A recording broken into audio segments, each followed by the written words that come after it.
ಪುತ್ತೂರಿನ ಬಿಜೆಪಿ ಮುಖಂಡ ಜಗನ್ನಿವಾಸರಾವ್ ಅವರ ಮಗ ಜೆ ಕೃಷ್ಣರಾವ್ ಅವರು ತನ್ನ ಪರಿಚಯದ ಹೆಣ್ಣುಮಗಳೊಂದಿಗೆ ಸಂಪರ್ಕ ಸಾಧಿಸಿ ಆಕೆಗೆ ಮಗು ಕರುಣಿಸಿದಂತಹ ಪ್ರಕರಣ ಕಳೆದ 6 ತಿಂಗಳಿನಿಂದ ಸುದ್ದಿಯಾಗುತ್ತಿತ್ತು. ಪೊಲೀಸ್ ಠಾಣೆಯ ಮೆಟ್ಟಿಲೇರಿತು, ಕೇಸು ದಾಖಲಾಯಿತು. ಕೃಷ್ಣರಾವ್ ಅವರನ್ನು ಪೊಲೀಸರು ಬಂಧಿಸಿದರು. ಅವರನ್ನು ಅಡಗಿಸಿಟ್ಟಂತಹ ಕಾರಣಕ್ಕಾಗಿ ಅವರ ತಂದೆ ಜಗನ್ನಿವಾಸರಾವ್ ಅವರ ಮೇಲೆ ಕೇಸು ದಾಖಲಾಯಿತು. ಅವರನ್ನೂ ಬಂಧಿಸಲಾಯಿತು. ಅವರಿಗೆ ನ್ಯಾಯಾಲಯ ಜಾಮೀನು ನೀಡಿತು. ಕೃಷ್ಣರಾವ್ ಅವರು ಕೆಲವು ದಿನಗಳ ಕಾಲ ಜೈಲಲ್ಲಿದ್ದು ತದನಂತರ ಜಾಮೀನಿನ ಮೇರೆಗೆ ಬಿಡುಗಡೆಗೊಂಡಿದ್ದಾರೆ. ಈ ಮಧ್ಯೆ ಸಂತ್ರಸ್ತ ಯುವತಿ ಗಂಡು ಮಗುವಿಗೆ ಜನ್ಮ ನೀಡಿದರು. ಆಕೆಯೊಂದಿಗೆ ಆಕೆಯ ಸಮುದಾಯದ ನಾಯಕರು ನಿಂತರು. ಕೆಲವು ರಾಜಕೀಯ ಪಕ್ಷದ ಮುಖಂಡರು ಬೆನ್ನಿಗೆ ನಿಂತರು. ಸರಣಿಯಾದಿ ಪತ್ರಿಕಾಗೋಷ್ಠಿಗಳು ನಡೆದವು. ಬೆಂಬಲ ವ್ಯಕ್ತವಾಯಿತು. ಕೊನೆಗೆ ಆ ಸಂತ್ರಸ್ತ ಕುಟುಂಬದವೊಂದಿಗೆ ಯಾರೂ ನಿಲ್ಲಲಿಲ್ಲ ಎನ್ನುವಂತಹ ಅಪವಾದವೂ ಬಂತು. ವಿಶ್ವಕರ್ಮ ಸಮಾಜದ ಪ್ರಮುಖರಾದಂತಹ KP ನಂಜುಂಡಿ ಅವರು ಈ ಪ್ರಕರಣವನ್ನು ಕೈಗೆತ್ತಿಕೊಂಡು ನ್ಯಾಯಕ್ಕಾಗಿ ಹೋರಾಡುವ ಧೈರ್ಯ ತೋರಿದರು. ಉಡುಪಿಯ ಜಯ ಆಚಾರ್ಯ ಅವರು, ಮುಲ್ಕಿಯ ಮಧು ಆಚಾರ್ಯ ಅವರು ಎಲ್ಲರೂ ಆ ಸಂದರ್ಭದಲ್ಲಿ ಸಂತ್ರಸ್ತ ಕುಟುಂಬದ ಒಟ್ಟಿಗೆ ನಿಂತರು. ಸಂತ್ರಸ್ತ ಹೆಣ್ಮಗಳ ಜೊತೆಯಲ್ಲಿ ಆಕೆಯ ತಾಯಿ ಗಟ್ಟಿಯಾಗಿ ನಿಂತರು. ಆದರೆ ಇವತ್ತಿನವರೆಗೂ ಆ ಮಗುವಿಗೆ ಅಪ್ಪ ಯಾರು ಎಂದು ಗುರುತಿಸಲು ಸಾಧ್ಯವಾಗದಂತಹ ಪರಿಸ್ಥಿತಿ ನಿರ್ಮಾಣವಾಗಿದೆ.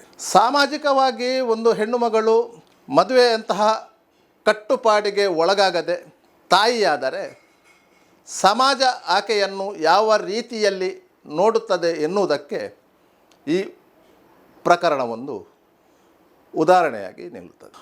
ಆರಂಭದಲ್ಲಿ ಈ ಪ್ರಕರಣ ಬೆಳಕಿಗೆ ಬಂದಂತಹ ಸಂದರ್ಭದಲ್ಲಿ social democratic party of India ಎನ್ನುವಂತಹ ಸಂಘಟನೆ ಆ ಹೆಣ್ಣು ಮಗಳ ಜೊತೆಗೆ ನಿಂತಿತ್ತು. ಅವರು ನಿಲ್ಲಕ್ಕೂ ಒಂದು ಕಾರಣ ಇತ್ತು. ಯಾಕಂದೇಳಿದರೆ ಆ ಹೆಣ್ಣು ಮಗುವನ್ನು ನಂಬಿಸಿ ವಂಚನೆಗೈದಂತಹ ಆ ಯುವಕ BJP ಮುಖಂಡರ ಮಗನಾಗಿದ್ದ. ಪುತ್ತೂರಿನಲ್ಲಿ ಪ್ರಭಾವಿ ವ್ಯಕ್ತಿಯಾಗಿದ್ದಂತಹ ಜಗನ್ನಿವಾಸರಾವ್ ಅವರು ವಾಸ್ತು ತಜ್ಞರು. ಪುತ್ತೂರು ಮಹಾಲಿಂಗೇಶ್ವರ ದೇವಸ್ಥಾನದ ಆಡಳಿತ ಮಂಡಳಿಯಲ್ಲಿ ಸಕ್ರಿಯರಾಗಿದ್ದವರು. ಪುತ್ತೂರು ಪುರಸಭೆಯ ಸದಸ್ಯರಾಗಿದ್ದವರು. BJPಯ ಗಟ್ಟಿ ಧ್ವನಿಯ ನಾಯಕರಾಗಿದ್ದವರು ಎನ್ನುವ ಕಾರಣಕ್ಕಾಗಿ SDPI ಮೊದಲಿಗೆ ಆ ಹೆಣ್ಣು ಮಗಳ ಪರವಾಗಿ ನಿಂತಿತು. ಸ್ವಲ್ಪ ಪ್ರಚಾರದ ಮೈಲೇಜನ್ನು ಗಿಟ್ಟಿಸಿಕೊಟ್ಟಿತ್ತು. ತದನಂತರ ಆ ಪ್ರಕರಣಕ್ಕೆ ಎಂಟ್ರಿಯಾದದ್ದು ಸುರತ್ಕಲ್ನ ಪ್ರತಿಭಾ ಕುಳಾಯಿ ಎನ್ನುವ ಹೆಣ್ಣುಮಗಳು. ಕಾಂಗ್ರೆಸ್ ಪಕ್ಷದ ನಿಕಟಪೂರ್ವ ಕಾರ್ಪೊರೇಟರ್ ಆಗಿದ್ದಂತಹ ಪ್ರತಿಭಾ ಕುಳಾಯಿ ಪುತ್ತೂರಿಗೆ ಹೋಗಿ ಆ ಹೆಣ್ಣುಮಗಳ ಫ್ಯಾಮಿಲಿಯೊಂದಿಗೆ ಸಂಪರ್ಕ ಸಾಧಿಸಿ ಅವರ ಜೊತೆಯಾಗಿ ನಿಂತು ಸಾಕಷ್ಟು ಹೋರಾಟ ಮಾಡುವ ಇಂಗಿತವನ್ನು ವ್ಯಕ್ತಪಡಿಸಿದರು ಮತ್ತು ಬೆಂಬಲವನ್ನು ಸೂಚಿಸಿದರು. ಈ ಮಧ್ಯೆ ಕಾನೂನು ಪ್ರಕ್ರಿಯೆಗಳು ನಡೀತಾ ಹೋದವು. ಜನಿಸಿದಂಥ ಮಗುವಿನ DNA ಪರೀಕ್ಷೆ ಆಯಿತು. ಆರೋಪಿಯಾಗಿದ್ದ ಜೆ ಕೃಷ್ಣರಾವ್ ಅವರೇ ಆ ಮಗುವಿನ ಜೈವಿಕ ತಂದೆ ಎನ್ನುವುದು ವೈಜ್ಞಾನಿಕವಾಗಿ ಸಾಬೀತಾಯಿತು. ಆ ಸಂದರ್ಭದಲ್ಲಿ ಕೆಲವು ಮಂದಿ ಪ್ರಮುಖರು ಸೇರಿ ಆ ವಿವಾದವನ್ನು ಪರಿಹರಿಸಲು ಯತ್ನಿಸಿದರು. ಆದರೆ ಪ್ರಕರಣ ನ್ಯಾಯಾಲಯದಲ್ಲಿ ಇರುವ ಕಾರಣಕ್ಕಾಗಿ ಜೆ ಕೃಷ್ಣರಾವ್ ಅವರ ಕುಟುಂಬ, ಅವರ ತಂದೆ, ತಾಯಿ, ಅವರ ಸಂಬಂಧಿಕರು ಎಲ್ಲರೂ ಸೇರಿ ಇದನ್ನು ಸೌಹಾರ್ದಯುತವಾಗಿ ಮುಕ್ತಾಯ ಮಾಡಲಿಕ್ಕೆ ಒಪ್ಪಲಿಲ್ಲ. ಯಾಕಂತ ಹೇಳಿದರೆ ನ್ಯಾಯಾಲಯದ ಮೆಟ್ಟಲು ಹೇರಿದಂಥ ಯಾವುದೇ ಪ್ರಕರಣ ರಾಜಿ ಪಂಚಾಯತಿಗೆಯಲ್ಲಿ ಇತ್ಯರ್ಥವಾಗುವುದಿಲ್ಲ. ಅದು ನ್ಯಾಯಾಲಯದಲ್ಲಿ ವಿಚಾರಣೆ ನಡೆದೇ ಇತ್ಯರ್ಥ ಆಗಬೇಕು. ವೈಜ್ಞಾನಿಕ ಪರೀಕ್ಷೆಯಲ್ಲಿ ಆ ಮಗುವಿಗೆ ಕೃಷ್ಣರಾವ್ ಅವರೇ ತಂದೆ ಎನ್ನುವುದು ಸಾಬೀತು ಆಗಿರುವುದರಿಂದ ಕೃಷ್ಣರಾವ್ ಆ ಹೆಣ್ಮಗಳನ್ನು ಶಾಸ್ತ್ರಬದ್ಧವಾಗಿ ವಿವಾಹ ಆಗದೇ ಇರುವುದರಿಂದ ಮತ್ತು ಆ ಮಗು ಜನಿಸುವಂತಹ ಸಂದರ್ಭದಲ್ಲಿ ಕೃಷ್ಣರಾವ್ ಜೊತೆಯಲ್ಲೇ ಇಲ್ಲದೇ ಇರುವುದರಿಂದ ಕೃಷ್ಣರಾವ್ ಆ ಹೆಣ್ಣು ಮಗುವಿಗೆ ವಂಚನೆ ಮಾಡಿದ್ದಾರೆ ಎನ್ನುವುದು ಮುಂದಿನ ನ್ಯಾಯಾಲಯದ ವಿಚಾರಣೆಯ ಸಂದರ್ಭದಲ್ಲಿ ಸ್ಪಷ್ಟವಾಗುವ ಎಲ್ಲ ಸಾಧ್ಯತೆಗಳು ಇವೆ. ಇಂತಹ ಸಂದರ್ಭದಲ್ಲಿ ನ್ಯಾಯಾಲಯ ಕೃಷ್ಣರಾವ್ ತಪ್ಪಿತಸ್ಥ ಎನ್ನುವಂತಹ ತೀರ್ಮಾನವನ್ನು ಕೈಗೊಂಡರೆ ಆತನಿಗೆ ಶಿಕ್ಷೆಯಾಗಬಹುದು. ಈ ರೀತಿಯಲ್ಲಿ ಪರಿಸ್ಥಿತಿ ಇರುವಾಗ ಕೃಷ್ಣರಾವ್ ಆಗಲಿ ಆತನ ಮನೆಯವರಾಗಲಿ ಸಂತ್ರಸ್ತ ಹೆಣ್ಮಗಳೊಂದಿಗೆ ಮದುವೆ ಮಾಡಿಸುವಂತಹ ರಿಸ್ಕಿಗೆ ಕೈ ಹಾಕುವುದಿಲ್ಲ. ಯಾಕಂತ ಹೇಳಿದರೆ ಒಂದು ವೇಳೆ ಮದುವೆ ಆದರೆ ಅವರಿಬ್ಬರು ಗಂಡ ಹೆಂಡತಿಯರಾಗ್ತಾರೆ. ಗಂಡ ಹೆಂಡತಿಯರ ಆದರೆ ಈ ಹಿಂದೆ ದಾಖಲಾದಂಥ ಪ್ರಕರಣಕ್ಕೂ ಅವರು ಗಂಡ ಹೆಂಡತಿಯರ ಆಗುವುದಕ್ಕೂ ಯಾವುದೇ ಸಂಬಂಧ ಇಲ್ಲ.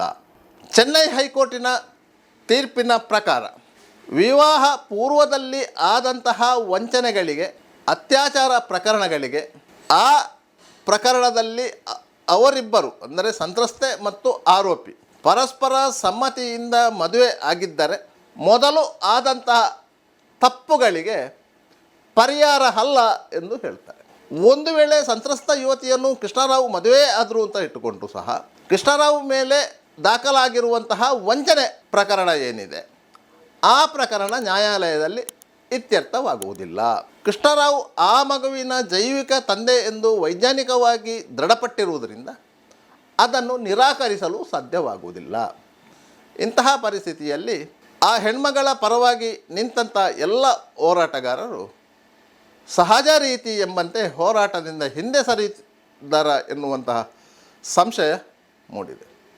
ಕೆಲವು ದಿನಗಳ ಹಿಂದೆ ಸಂತ್ರಸ್ತ ಯುವತಿ ಆತ್ಮಹತ್ಯೆಗೆ ಯತ್ನಿಸಿದಳು ಎನ್ನುವಂತಹ ಸುದ್ದಿಗಳು ಹರಿದಾಡಿ ಮನೆಯಲ್ಲಿ ನೇಣು ಹಾಕಿಕೊಂಡು ಆತ್ಮಹತ್ಯೆ ಮಾಡಲು ಯತ್ನಿಸಿದಂಥ ಸಂದರ್ಭದಲ್ಲಿ ಅದನ್ನು ಗಮನಿಸಿದಂಥ ಆಕೆಯ ತಾಯಿ ತಕ್ಷಣ ಎಚ್ಚೆತ್ತುಕೊಂಡು ಆಕೆಯನ್ನು ಬಚಾವು ಮಾಡಿ ಸಮೀಪದ ಆಸ್ಪತ್ರೆಗೆ ಕರೆದುಕೊಂಡು ಹೋಗಿ ಚಿಕಿತ್ಸೆ ಕೊಡಿಸಿದ್ದರು ಎನ್ನುವಂಥ ಮಾಹಿತಿಗಳು ಹರಿದಾಡಿತ್ತು. ಆದರೆ ಈ ಬಗ್ಗೆ ಯಾವುದೇ ಮಾಹಿತಿಗಳು ಸ್ಥಳೀಯ ಪೊಲೀಸ್ ಠಾಣೆಗೆ ಲಭ್ಯವಾಗಿಲ್ಲ. ಆಕೆಯ ಮನೆಯವರು ಸಹ ಮಾಹಿತಿ ಕೊಟ್ಟಿಲ್ಲ. ಆಕೆಯನ್ನು ಚಿಕಿತ್ಸೆಗೆ ಒಳಪಡಿಸಿದಂಥ ಆಸ್ಪತ್ರೆಯವರು ಸಹ ಮಾಹಿತಿ ನೀಡಿಲ್ಲ. ಆದ್ದರಿಂದ ಆ ಸುದ್ದಿಗೆ ಕ್ಲಾರಿಟಿ ಇಲ್ಲ. ಆದರೆ ಘಟನೆ ನಡೆದದ್ದು ಮಾತ್ರ ಸತ್ಯ ಎನ್ನುವಂತಹ ಮಾತುಗಳು ಕೇಳಿಬರುತ್ತಿದೆ. ಒಂದು ಹೆಣ್ಣು ಮಗಳು ಕಳೆದ 6 ತಿಂಗಳಿನಿಂದ ದೃಢಚಿತ್ತದಿಂದ ಈ ಸಮಸ್ಯೆಯನ್ನು ಎದುರಿಸಲು ಕಟಿಬದ್ಧವಾದಂತಹ ಸಂದರ್ಭದಲ್ಲಿಯೇ ಆಕೆ ಇಂತಹ ಪ್ರಯತ್ನಕ್ಕೆ ಕೈ ಹಾಕಿದ್ದಾಳೆ ಅಂತಾದರೆ ಆಕೆ ಯಾರನ್ನೆಲ್ಲ ನಂಬಿಕೊಂಡು ಇದ್ದಳೋ ಅವರೆಲ್ಲರೂ ಆಕೆಗೆ ಕೈ ಕೊಟ್ಟಿದ್ದಾರೆ ಎನ್ನುವಂತಹ ಭಾವನೆ ಮೂಡಿದೆ ಎನ್ನುವುದಂತೂ ಸ್ಪಷ್ಟವಾಗ್ತಾ ಇದೆ. ಆ ಮಗುವನ್ನು ನಾಮಕರಣ ಮಾಡುವ ವಿಚಾರದಲ್ಲೂ ರಾಜಕೀಯ ಮಾಡುವಂತಹ ಪ್ರಯತ್ನಗಳು ನಡೆಯಿತು. ಆ ಮಗುವಿಗೆ ನಾಮಕರಣ ಆಗಬೇಕು, ಆ ನಾಮಕರಣವನ್ನು ನಾವು ಕಲ್ಲಡ್ಕದಲ್ಲಿ ಮಾಡ್ತೇವೆ ಅಂತ ಹೇಳಿ ಪ್ರತಿಭಾ ಕುಳಾಯಿ ಕಾಂಗ್ರೆಸ್ ಮುಖಂಡೆ ಬಹಿರಂಗವಾಗಿ ಘೋಷಣೆ ಮಾಡಿದರು. ದಿನಾಂಕವನ್ನೂ ನಿಗದಿಪಡಿಸಿದರು. ಹೆಣ್ಣು ಮಗು ಜನಿಸಿದ್ದು ಆಕೆಯ ಮನೆಯಲ್ಲಿ, ಆ ಮಗುವಿಗೆ ನಾಮಕರಣ ಆಗಬೇಕಾದದ್ದು ಆಕೆಯ ಮನೆಯಲ್ಲಿ. ತಂದೆ ಯಾರು ಎನ್ನುವಂತಹ ಗೊಂದಲ ಇದೆ. ವೈಜ್ಞಾನಿಕ ಪರೀಕ್ಷೆಯಲ್ಲಿ ಕೃಷ್ಣರಾವ್ ಅವರೇ ತಂದೆ ಎನ್ನುವುದು ಸಾಬೀತಾಗಿದೆ. ಆದರೆ ಮಗುವಿಗೆ ನಾಮಕರಣ ಎಲ್ಲಿ ಆಗಬೇಕು? ಕಾಂಗ್ರೆಸ್ ಮುಖಂಡೆ ಪ್ರತಿಭಾ ಕುಳಾಯಿ ಅವರು ಆ ಮಗುವಿಗೆ ನಾಮಕರಣ ಮಾಡಲು ಸಿದ್ಧತೆ ನಡೆಸಿದರು, ಪತ್ರಿಕಾಗೋಷ್ಠಿಯನ್ನು ನಡೆಸಿದರು. ಆ ಮಗುವಿಗೆ ಕಲ್ಲಡ್ಕದಲ್ಲಿ ನಾಮಕರಣ ಮಾಡ್ತೇವೆ ಅಂತ ಹೇಳಿದರು. ಮಗುವಿನ ತಾಯಿ ಮನೆ ಇರುವುದು ಪುತ್ತೂರಿನಲ್ಲಿ, ಮಗುವಿನ ಜೈವಿಕ ತಂದೆ ಕೃಷ್ಣರಾವ್ ಅವರ ಮನೆ ಇರುವುದು ಪುತ್ತೂರಿನಲ್ಲಿ. ಆದರೆ ಮಗುವಿಗೆ ನಾಮಕರಣ ಕಲ್ಲಡ್ಕದಲ್ಲಿ ಯಾಕೆ ಎನ್ನುವ ಪ್ರಶ್ನೆ ಮೂಡಿತು. ಅದಕ್ಕೂ ಕಾರಣ ಇದೆ. ಕೃಷ್ಣರಾವ್ ಅವರ ತಂದೆ ಜಗನ್ನಿವಾಸರಾವ್ ಪುತ್ತೂರಿನ ಭಾರತೀಯ ಜನತಾ ಪಕ್ಷದ ಮುಖಂಡರು, ಸ್ಥಳೀಯ ಪುರಸಭೆಯ ಸದಸ್ಯರು, ಪುತ್ತೂರು ಮಹಾಲಿಂಗೇಶ್ವರ ದೇವಸ್ಥಾನದ ಆಡಳಿತ ಸಮಿತಿಯಲ್ಲಿ ಇದ್ದವರು, ವಾಸ್ತುತಜ್ಞರು, ಆರ್ಥಿಕವಾಗಿ ಸಬಲರು, ರಾಜಕೀಯವಾಗಿಯೂ ಸಬಲರು. ಅವರು ರಾಷ್ಟ್ರೀಯ ಸ್ವಯಂ ಸೇವಕ ಸಂಘದೊಂದಿಗೂ ಸಂಪರ್ಕದಲ್ಲಿ ಇರುವವರು. ಅವರದೇ ಜಾತಿ ಬಾಂಧವರಾದಂತಹ ಕಲ್ಲಡ್ಕ ಪ್ರಭಾಕರ್ ಭಟ್ ಅವರು ರಾಷ್ಟ್ರೀಯ ಸ್ವಯಂ ಸೇವಕ ಸಂಘದ ಜವಾಬ್ದಾರಿಯುತ ಸ್ಥಾನದಲ್ಲಿ ಇರುವವರು. ಅವರ ಕರ್ಮಭೂಮಿ ಕಲ್ಲಡ್ಕ. ಅವರಿಗೆ ಮುಜುಗರ ಉಂಟು ಮಾಡಬೇಕು, ಅವರ ವರ್ಚಸ್ಸಿಗೆ ಧಕ್ಕೆ ತರಬೇಕು ಎನ್ನುವ ಕಾರಣಕ್ಕಾಗಿ ಕಾಂಗ್ರೆಸ್ ಮುಖಂಡೆ ಪ್ರತಿಭಾ ಕುಳಾಯಿ ಅವರು ಕಲ್ಲಡ್ಕದಲ್ಲಿ ಆ ಮಗುವಿನ ನಾಮಕರಣ ಮಾಡ್ತೇವೆ ಅಂತೇಳಿ ಘೋಷಣೆ ಮಾಡಿದರು. ಯಾಕಂತ ಹೇಳಿದರೆ, ಆ ರೀತಿಯ ಘೋಷಣೆ ಮಾಡಿದರೆ ಇದಕ್ಕೆ ಅವರ ಪಕ್ಷದ ಮತ್ತು ಭಾರತೀಯ ಜನತಾ ಪಕ್ಷವನ್ನು, ರಾಷ್ಟ್ರೀಯ ಸ್ವಯಂ ಸೇವಕ ಸಂಘವನ್ನು ವಿರೋಧಿಸುವಂತಹ ಒಂದು ಗುಂಪು ಬೆಂಬಲ ನೀಡಬಹುದು ಎನ್ನುವಂಥ ನಿರೀಕ್ಷೆ ಇತ್ತು. ಆದರೆ ಆ ಪ್ರಯತ್ನಕ್ಕೆ ಸರಿಯಾದ ರೀತಿಯಲ್ಲಿ ಬೆಂಬಲ ಸಿಗದ ಕಾರಣಕ್ಕಾಗಿ ಮತ್ತು ವಿವಾದ ಬೇರೆ ಮಟ್ಟಕ್ಕೆ ತಿರುಗುವ ಸೂಚನೆ ಇದ್ದ ಕಾರಣಕ್ಕಾಗಿ ಬಹುತೇಕ ಮುಖಂಡರು ಅದಕ್ಕೆ ಬೆಂಬಲ ನೀಡಲಿಲ್ಲ. ಸ್ವತಃ ಸಂತ್ರಸ್ತ ಹೆಣ್ಣು ಮಗುವಿನ ಜೊತೆಯಲ್ಲಿ ಇದ್ದಂತಹ ವಿಶ್ವಕರ್ಮ ಸಮಾಜದ ಪ್ರಮುಖರಾದ ಕೆ ಪಿ ನಂಜುಂಡಿಯವರಾಗಲಿ, ಜಯ ಆಚಾರ್ಯವರಾಗಲಿ, ಮಧು ಆಚಾರ್ಯರಾಗಲಿ ಇಂತಹ ಒಂದು ಪ್ರಯತ್ನಕ್ಕೆ ಬೆಂಬಲ ಸೂಚಿಸಲಿಲ್ಲ. ಆದ್ದರಿಂದ ಮಗುವಿನ ನಾಮಕರಣ ಮುಂದಕ್ಕೆ ಹೋಗ್ತಾ ಇದೆ. ಒಟ್ಟಾರೆಯಾಗಿ ಪ್ರಸ್ತುತ ಸನ್ನಿವೇಶದಲ್ಲಿ ಮಗುವಿನ ತಾಯಿಯೊಂದಿಗೆ ನಿಂತಿದ್ದಂಥವರು, ಯಾವುದೋ ಕಾರಣಕ್ಕಾಗಿ ಬೆಂಬಲ ಸೂಚಿಸಿದ್ದಂಥವರು ಇದೀಗ ಹಿಂದೆ ಸರಿಯುವ ಎಲ್ಲ ಲಕ್ಷಣಗಳು ಕಾಣ್ತಾ ಇದೆ. ಪರಿಣಾಮವಾಗಿ ಆ ಹೆಣ್ಣುಮಗು ಒಬ್ಬಂಟಿಯಾದ್ರ ಎನ್ನುವಂಥ ಸಂಶಯ ಮೂಡ್ತಾ ಇದೆ. ಅದಕ್ಕಾಗಿಯೇ ಆಕೆ ಮಾನಸಿಕವಾಗಿ ಜರ್ಜರಿತಗೊಂಡು ಆತ್ಮಹತ್ಯೆಗೆ ಯತ್ನಿಸಿದರು ಎನ್ನುವಂಥ ಮಾತುಗಳು ಇವೆ. ಒಟ್ಟಾರೆಯಾಗಿ ಆ ಮಗುವಿಗೆ ನ್ಯಾಯ ಸಿಗಬೇಕು, ಆ ಪ್ರಕರಣಕ್ಕೆ ಒಂದು ತಾರ್ಕಿಕ ಅಂತ್ಯ ಕಾಣಬೇಕು ಎನ್ನುವುದಂತೂ ಸತ್ಯ.